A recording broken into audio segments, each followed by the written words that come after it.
संजू और अंजू जुड़वा बहनें थीं, मगर बचपन में ही दोनों के माता पिता नीलेश और सीमा की अक्सर लड़ाई होती रहती थी।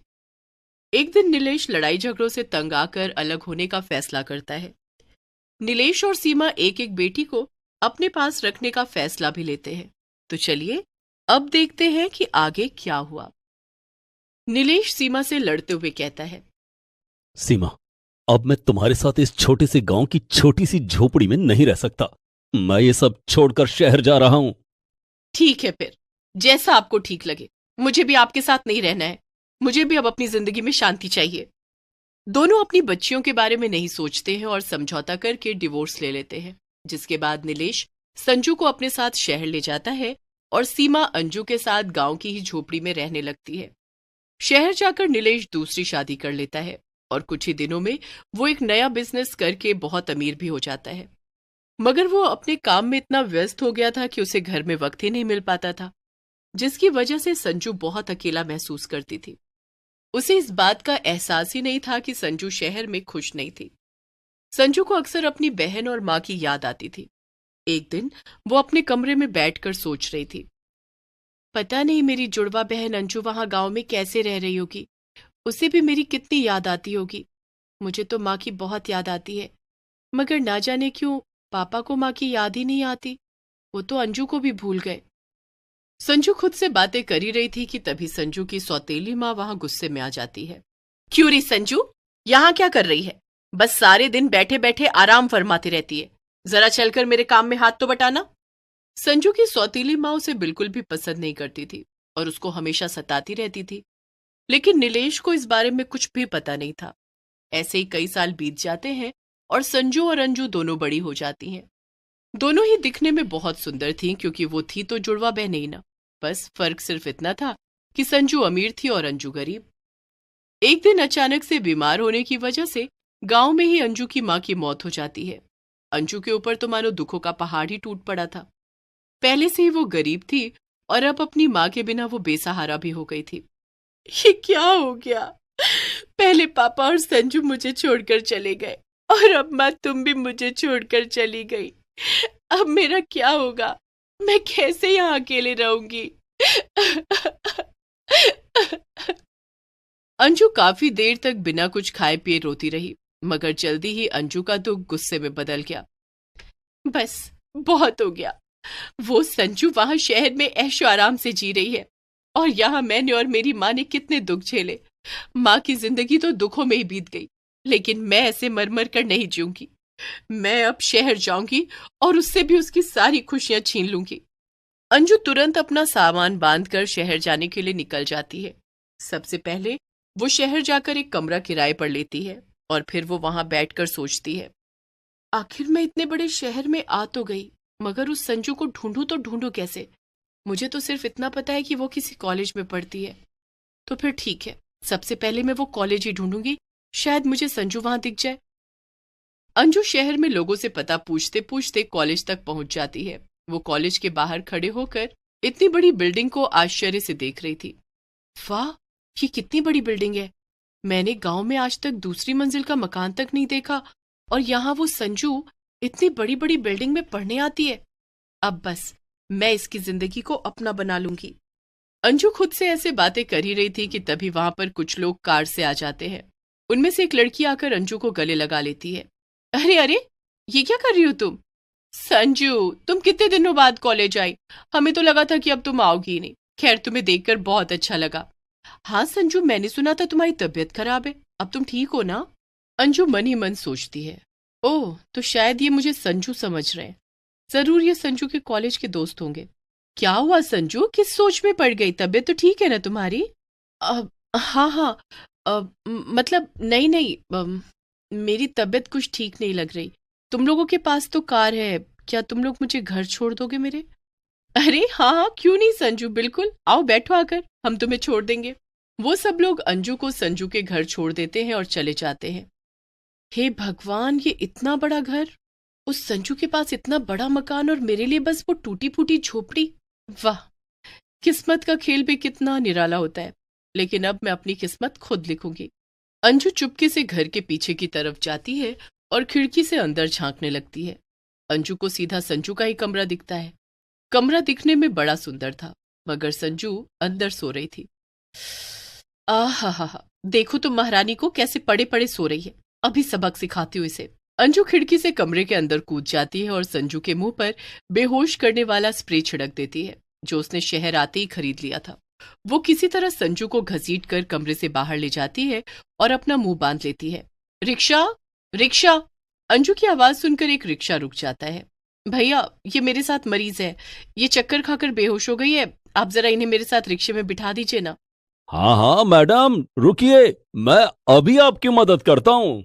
इसके बाद अंजू रिक्शे में बैठकर संजू को अपने किराए पर लिए हुए कमरे में ले जाती है और उसे वहीं पर एक कुर्सी से बांध देती है। इतना ही नहीं, अंजू संजू से कपड़े भी बदल लेती है और उसकी जगह ले लेती है। थोड़ी देर में संजू को होश आ जाता है। ये मैं कहाँ हूँ? ये मेरा घर तो नहीं है। तभी अंजू संजू के सामने आ जाती है। क्या? मेरी हमशक्ल यानी अंजू? अंजू, ये तू है मेरी प्यारी बहन? तूने मुझे बांध क्यों रखा है मेरी बहन? पता है मैंने तुझे कितना याद किया। हा, अब ये सब झूठा नाटक करने की कोई जरूरत नहीं है। मैं तेरी इन चालों में नहीं फंसूंगी। अब मैं वो मासूम अंजू नहीं रही कि कोई भी मुझे अकेला छोड़कर और बेवकूफ बनाकर चला जाएगा। अब मुझे मेरा हक मांगना और छीनना दोनों ही अच्छे से आता है। क्या? ये सब तू क्या कह रही है अंजू? और सबसे पहले तो ये बता कि तूने मुझे बांध कर क्यों रखा है, और तूने मेरे कपड़े भी पहन लिए। तू आखिर करने क्या वाली है अंजू? मैं तो वही करूंगी जो हमेशा से होना चाहिए था। अब मैं तेरी जगह लूंगी और उस अमीरों वाले बड़े घर में रहूंगी जहां सारे ऐशो आराम है। क्या? ऐसा कुछ भी नहीं है अंजू, तू गलत समझ रही है। वहां कोई आराम नहीं है, वहां तो बस दुख ही दुख है।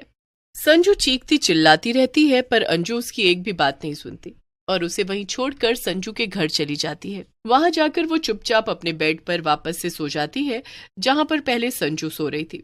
तभी वहां संजू की सौतेली माँ दिव्या आ जाती है। ए संजू की बच्ची, मेरे इस आलीशान कमरे में पड़ी पड़ी कब तक सोएगी? जल्दी उठ, तेरा बाप चला गया काम पर।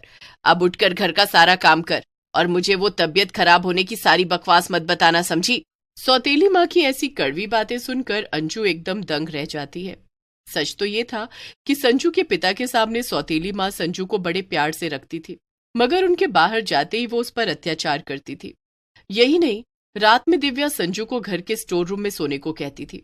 संजू भी सीधी होने के कारण कुछ नहीं बोल पाती थी, क्योंकि अगर उनके पिता को यह सब पता चल जाता तो वो सौतेली माँ को घर से निकाल देते। अंजू थोड़ी ही देर में समझ जाती है कि चीजें जितनी अच्छी दिख रही थी उतनी अच्छी थी नहीं, लेकिन वो बिना कुछ बोले दिन भर काम करती है। रात में जब अंजू संजू के पिता घर आते हैं, उन्हें देखकर अंजू की आंखें भर आती हैं और वो दौड़कर उन्हें गले लगा लेती है। पापा, मैंने आपको बहुत याद किया, आप कहाँ थे अब तक? अरे क्या हो संजू बेटा, तुम रो क्यों रही हो? मैं तो काम पर गया था बस। क्या तुम्हारी तबीयत अभी भी खराब है? दिव्या, तुमने इसको दवाई नहीं दी क्या? अरे नहीं, मैंने दवाई दी थी ना, शायद दवा ने असर नहीं किया होगा। फिर क्या बात है संजू बेटा, चलो हम सब साथ में खाना खाते हैं, फिर तुम्हें अच्छा लगेगा। रात का खाना खाने के बाद नीलेश और दिव्या अपने कमरे में सोने चले जाते हैं, मगर अंजू को स्टोर रूम में नींद नहीं आ रही थी। हे भगवान, इस अंधेरे कमरे में कितने मच्छर हैं और यहाँ कितना अंधेरा भी है। ये सब वैसा तो नहीं जैसा मैंने सोचा था। तभी अचानक से अंजू उठकर बैठ जाती है। अरे, मैं संजू को तो भूल ही गई। पापा की और संजू के दोस्तों की बातें सुनकर लग रहा था कि संजू कुछ समय से बीमार थी और उसने कुछ खाया भी नहीं होगा। मैं अभी उसके लिए कुछ खाने को ले जाती हूँ। अंजू चुपके से उठती है और किचन में से थोड़ा खाना लेकर घर से निकल जाती है, मगर अंजू को घर से बाहर जाते हुए उसके पिता नीलेश देख लेते हैं। अरे, ये संजू इतनी रात गए कहाँ जा रही है? नीलेश अंजू का पीछा करने लगता है। थोड़ी ही देर में अंजू अपने किराए के कमरे में पहुंच जाती है। अंदर जाकर वो संजू से बात करने लगती है और नीलेश खिड़की से सब सुन लेता है। संजू मेरी बहन, मुझे माफ कर दे, मैंने तुझे गलत समझा। माँ के मरने के बाद मेरा सारा दुख गुस्से में बदल गया और मैं तुझसे नफरत करने लगी, क्योंकि मुझे लगता था कि यहाँ शहर में तेरे पास सब कुछ है। क्या? माँ अब इस दुनिया में नहीं रही? हे भगवान, मैं उनसे मिलने के लिए तरसती रही और आज मुझे ये सब सुनने को मिल रहा है। मेरी बहन, मेरी बहन, मुझे माफ कर दे कि तुझे गांव में अकेले रहना पड़ा, पर मैं भी तो तब छोटी थी जब मम्मी पापा अलग हुए। मैं क्या ही कर सकती थी। यहाँ भी मैंने बहुत दुख झेले हैं। हाँ, मैंने सब कुछ देखा, मगर तुम्हारी सौतेली माँ तुमसे इस तरह का व्यवहार करती है तो तुमने पापा को कुछ क्यों नहीं बताया? अगर मैं उन्हें बताती कि माँ मुझे खाना नहीं देती, मुझसे घर का काम करवाती है और मुझे मारती पीटती भी है, तब पापा उन्हें घर से निकाल देते। और इस औरत ने मुझे धमकी दी थी कि अगर पापा ने उसे घर से निकाला तो वो मुझे और पापा दोनों को मौका देखकर मार देगी। मैं बहुत डर गई थी, इसलिए कुछ भी नहीं कर पाई। पर नीलेश खिड़की से ये सब सुन लेता है और कमरे के अंदर आ जाता है। क्या मेरे घर में इतने सालों से ये सब चल रहा था और मैं जान ही नहीं पाया? मुझे माफ कर दो बेटी। संजू, मैं अपने कामों में इतना व्यस्त हो गया कि मैं घर पर ध्यान ही नहीं दे पाया। और बेटी अंजू, तुम्हें और तुम्हारी माँ को गांव में अकेला छोड़ने के लिए मुझे माफ कर दो। संजू और अंजू दोनों रोते हुए अपने पिता को गले लगा लेती हैं।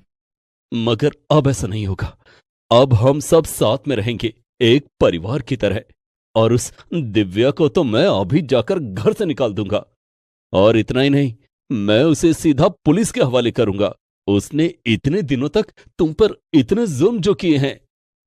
नीलेश घर जाता है और दिव्या को घर से भगा देता है। इसके बाद वो खुशी खुशी अपनी दोनों बेटियों के साथ रहने लगता है।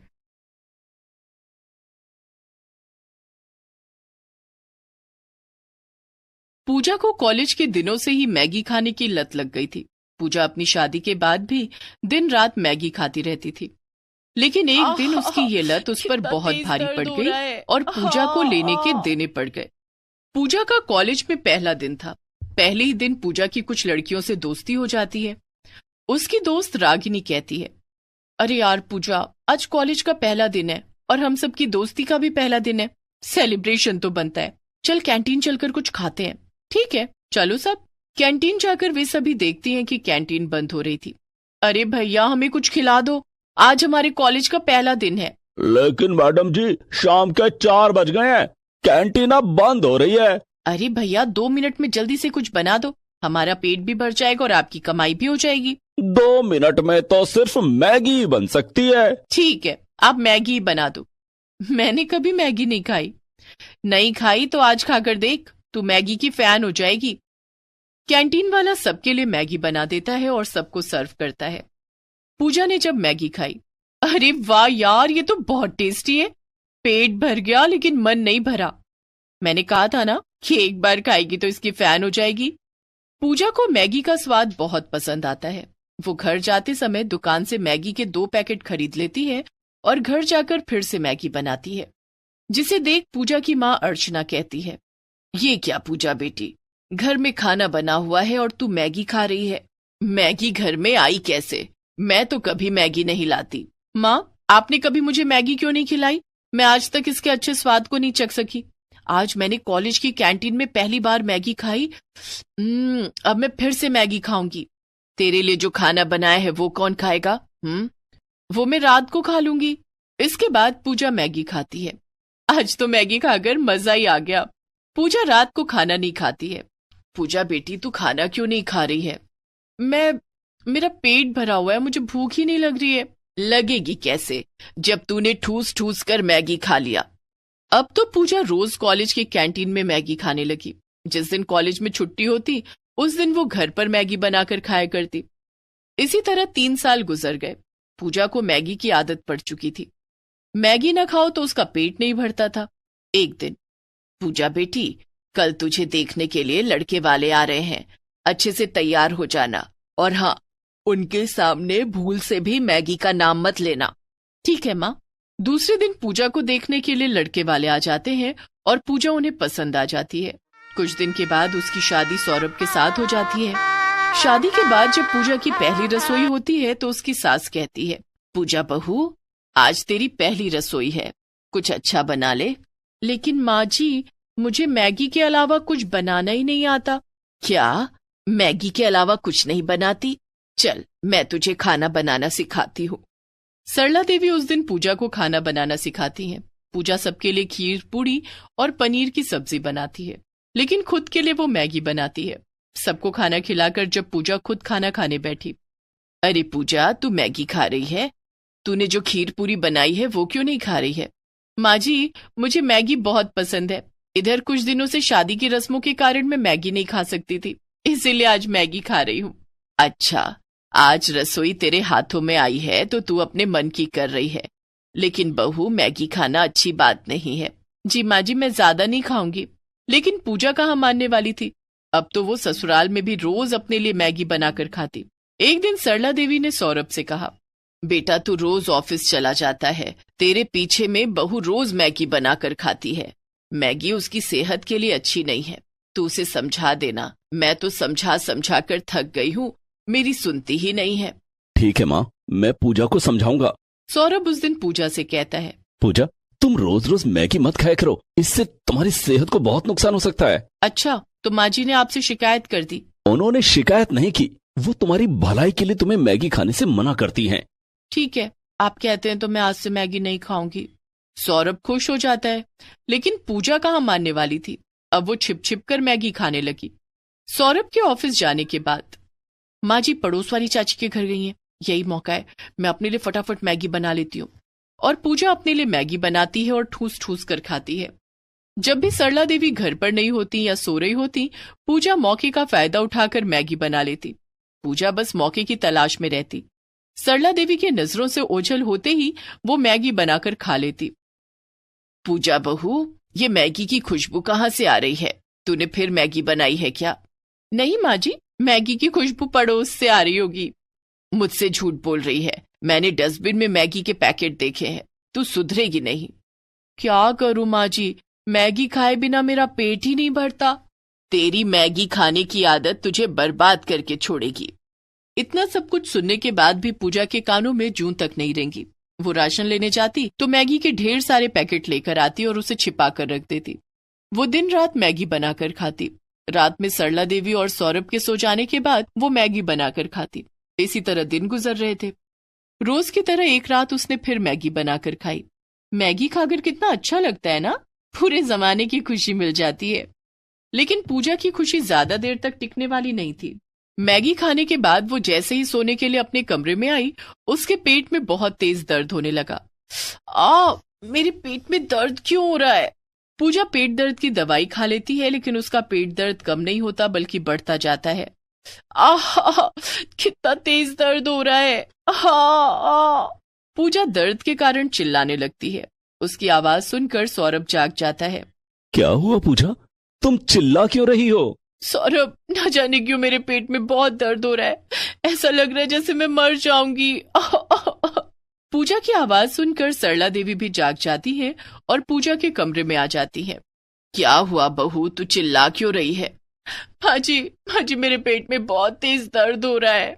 सौरभ बेटे, पूजा बहू को अस्पताल ले जा, ना जाने इसके पेट में क्यों दर्द हो रहा है। हाँ माँ, मैं पूजा को अभी डॉक्टर के पास लेकर जाता हूँ। सौरभ आधी रात को उसे अस्पताल लेकर जाता है, जहाँ डॉक्टर उसे इमरजेंसी वार्ड में भर्ती कर लेता है। पूजा का चेकअप होता है। डॉक्टर साहब, क्या हुआ है मेरी पूजा को? वो ठीक तो हो जाएगी ना? अभी चेकअप हो रहा है, कल सुबह तक रिपोर्ट आएगी, तभी पता चलेगा कि पूजा को क्या हुआ है। रात भर पूजा अस्पताल में रहती है। सौरभ इमरजेंसी वार्ड के बाहर बैठकर सुबह होने का इंतजार करता है। सुबह होने पर सौरभ ने डॉक्टर से पूजा के बारे में पूछा। डॉक्टर, पूजा की रिपोर्ट्स आ गई, कुछ पता चला पूजा को क्या हुआ है? हाँ, पूजा की आंतों में इन्फेक्शन हो गया है। पूजा मैगी बहुत ज्यादा खाती है क्या? हाँ डॉक्टर साहब, ये सब मैगी खाने के कारण हुआ है। अगर इन्होंने मैगी खाना बंद नहीं किया तो इनकी आंतें सड़ जाएंगी, फिर इनका बचना बहुत मुश्किल हो जाएगा। मैं कुछ दवाइयां दे रहा हूँ, इन्हें समय समय पर खिलाते रहना और ध्यान रहे इन्हें मैगी मत खाने देना। अब आप इन्हें घर ले जा सकते हैं। पूजा उस समय होश में थी और डॉक्टर की सारी बातें उसने सुन ली थी। थोड़ी देर के बाद सौरभ पूजा को घर ले आता है। आ गया बेटा, पूजा बहू की फिक्र में मैं रात भर नहीं सोई। क्या हुआ है मेरी बहू को? डॉक्टर ने क्या कहा? डॉक्टर ने कहा है ये सब मैगी खाने के कारण हुआ है। पूजा को अब मैगी बिल्कुल नहीं खानी है। सौरभ ने पूजा को सहारा देकर बिस्तर पर लिटाया। पूजा, अभी तुम आराम करो, नाश्ता करने के बाद तुम्हें दवाई खानी है। बेटा, मैं पूजा बहू के लिए खिचड़ी बनाकर लाती हूँ। सरला देवी पूजा के लिए खिचड़ी बनाकर लाती हैं और उसे अपने हाथों से खिलाती है, जिसके बाद सौरभ उसे दवाई खिलाता है। कुछ दिन के बाद पूजा की तबीयत बिल्कुल ठीक हो जाती है, जिसके बाद पूजा सौरभ और सरला देवी से माफी मांगती है। सौरभ, माँ जी, मेरी मैगी खाने की वजह से आप दोनों को काफी परेशानी उठानी पड़ी। मैं आप दोनों से वादा करती हूँ कि अब मैं मैगी को कभी हाथ भी नहीं लगाऊंगी। पूजा बहू, हम तो तेरे लिए सब कुछ करने को तैयार हैं, लेकिन हम सिर्फ ये चाहते हैं कि तू स्वस्थ रहे। तेरी सेहत पर कोई आंच नहीं आनी चाहिए। तू स्वस्थ रहेगी तभी तो खुश रहेगी। हाँ पूजा, मैं और माँ हमेशा यही चाहते थे कि तुम सेहतमंद रहो, इसलिए हमने तुम्हें मैगी खाने से हमेशा मना किया। सौरभ, आप दोनों सही थे, मैं ही गलत थी। कॉलेज में मैगी खाने की गंदी आदत पड़ गई थी, जो धीरे धीरे लत बनती चली गई। लेकिन अब मुझे समझ आ गया है कि सेहत से बढ़कर कुछ भी नहीं। अब मैगी को बाय बाय। उस दिन के बाद से पूजा ने मैगी खाना छोड़ दिया। Please subscribe this channel.